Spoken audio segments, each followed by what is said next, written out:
Hey everyone, welcome to Raj economics and commerce classes. मैं हूं नीरज कुमार और आज मैं आप लोगों के बीच आ गया हूं एमजे जो है 2 मतलब मैक्रो इकोनॉमिक्स सेमेस्टर 2 का जो पेपर है, जिसमें लॉन्ग आंसर टाइप क्वेश्चंस जो आ सकते हैं, जो मुझे इंपॉर्टेंट लगता है, उन इंपॉर्टेंट क्वेश्चंस के बारे में डिस्कस में करूंगा। ठीक है, ये सेशन 2022-26 का है। किसके लिए? रांची यूनिवर्सिटी के बच्चों के लिए, है ना।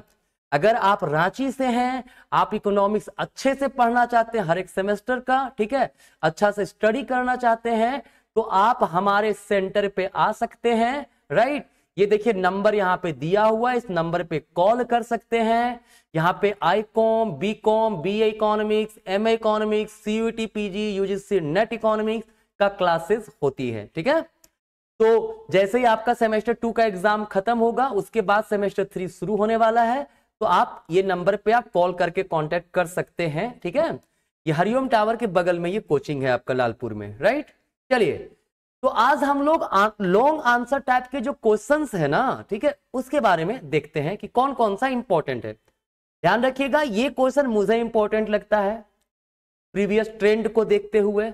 जरूरी नहीं है कि यही सब आएगा, लेकिन जो क्वेश्चन मैं बता रहा हूं उस पर फोकस आप ज्यादा करना। ठीक है, सिलेबस पूरा पढ़िए, मैं पूरा सिलेबस ही पढ़ाता हूं अपने क्लास में। ठीक है, तो आपको भी पूरा सिलेबस ही पढ़ना है ना, लेकिन जो क्वेश्चन मैं अभी बता रहा हूं उसे फोकस आप ज्यादा करना। ठीक है, पहला कहता है what do you mean by macro economics. देखिए लॉन्ग आंसर टाइप का जो क्वेश्चंस होंगे, ठीक है, उसमें सीधा सी सवाल अगर ये पूछ दिया मैक्रो इकोनॉमिक्स क्या है, तो आप क्या लिखोगे? तो सबसे पहले आप इसका इंट्रो देना, मैक्रो इकोनॉमिक्स क्या होता है, उसका एग्जाम्पल देना। ठीक है, उसमें उसका क्या इंपॉर्टेंस है, स्कोप क्या है, सब्जेक्ट मैटर क्या है, इन सब चीजों के बारे में लिख देना। ठीक है, देखिए मैं सिर्फ क्वेश्चन और लिखना कैसे वो बता रहा हूं, पूरा डिटेल में तो आंसर नहीं बता सकता, ये पॉसिबल नहीं है फिलहाल, है ना। तो अगर पूछ दिया समष्टि अर्थशास्त्र से आप क्या समझते हैं, तो आप इसको आप लिख लेना अच्छे से। ठीक है, दूसरा जो मुझे इंपॉर्टेंट लगता है वो जीडीपी और जीएनपी के बीच में डिफरेंस बताने या इस कॉन्सेप्ट के बारे में डिटेल में पूछ सकता है आपसे। ठीक है, मतलब सकल घरेलू उत्पाद क्या होता है और सकल राष्ट्रीय उत्पाद क्या होता है, इन दोनों के बीच में क्या डिफरेंस है। ठीक है, इन सब चीजों के बारे में आपसे सवाल रह सकता है एक। ठीक है, और क्या रह सकता है भाई, नेशनल इनकम का मेजरमेंट कैसे होता है। आपको पता होगा नेशनल इनकम को मेजर करने के 3 method, product method, income method, expenditure method.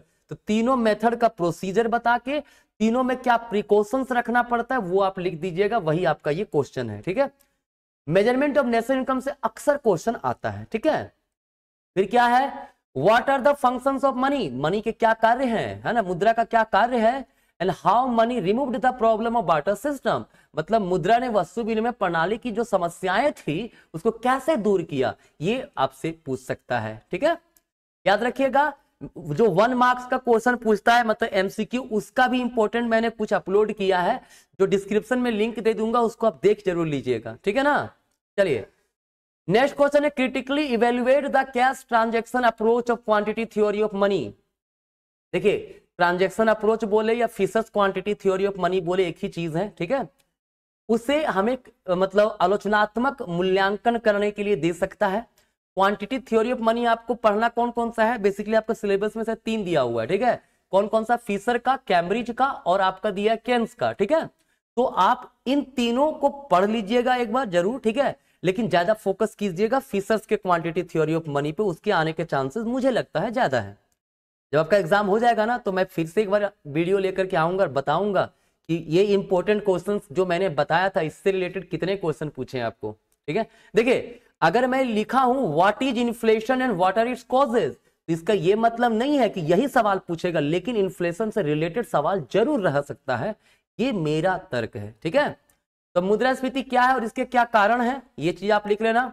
Inflation बहुत ही बड़ा प्रॉब्लम है किसी भी इकोनॉमी के लिए, डिटेल बताइएगा।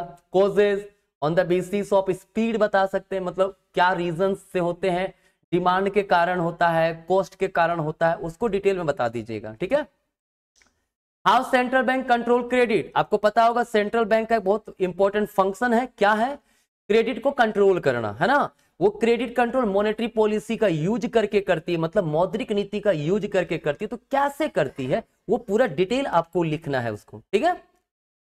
और क्या है, what are the tools of monetary policy, are they if they होगा are they effective in controlling inflation, मतलब मॉनेटरी पॉलिसी क्या है और क्या मॉनेटरी पॉलिसी का यूज करके इन्फ्लेशन कंट्रोल किया जा सकता है। बिल्कुल किया जा सकता है, कैसे किया सकता है वो आप लिख लीजिएगा। नेक्स्ट है केन्सियन थ्योरी ऑफ एम्प्लॉयमेंट। देखिए केन्सियन थ्योरी ऑफ एम्प्लॉयमेंट जो था, जिसमें इन्होंने बतलाया था कि एग्रीगेट डिमांड और एग्रीगेट सप्लाई के द्वारा इनकम एम्प्लॉयमेंट का डिटर्मिनेशन होता है, तो इसको यहां पे एक्सप्लेन करना है, ठीक है, क्लियर। और क्या है, what is marginal efficiency of capital, मतलब एमईसी क्या होता है और एमईसी को डिटरमाइन करने वाले, उसको निर्धारित करने वाले कौन कौन से तत्व हैं, ठीक है, इसको आप जरूर पढ़ लीजिएगा। ये इन्वेस्टमेंट से रिलेटेड है, इन्वेस्टमेंट का डिटरमिनेंट होता है एमईसी, है ना। नेक्स्ट है एक्सप्लेन हॉटरेज ट्रेड साइकिल। हॉटरे ने ट्रेड साइकिल का एक थ्योरी दिया था, उस थ्योरी को पढ़ लीजिएगा। और ट्रेड साइकिल होता क्या है, उसमें कितने फेजेस होते हैं, 4 फेजेस होते हैं, ठीक है, रिकवरी, है ना, प्रोस्पेरिटी, रिसेशन, डिप्रेशन, ये 4 फेजेस हैं, इसको डिटेल में आप लोग लिख दीजिएगा, ठीक है। तो ये सारे क्वेश्चन 12 क्वेश्चन मुझे इंपॉर्टेंट लगता है ना, लेकिन आपका इतना क्वेश्चन पूछेगा नहीं लॉन्ग आंसर टाइप में। लॉन्ग आंसर टाइप में शायद 5-6 क्वेश्चन पूछता है, इसमें 4 लिखना होता है, ठीक है। वो आप एक बार जब एग्जाम दीजिएगा ना, तो क्वेश्चन को जरूर पहले अच्छे से पढ़िएगा, ठीक है। साथ ही साथ एक चीज ध्यान रखने वाली बात है, क्या, जब आपको क्वेश्चन मिलता है ना, जब आप आंसर लिखते हो तो सिस्टमेटिक मैनर में लिखिए। इंट्रोडक्शन, अजम्पशंस पूछा, अजम्पशंस दीजिए, जो थ्योरी पूछा उसको एक्सप्लेन कीजिए, ठीक है।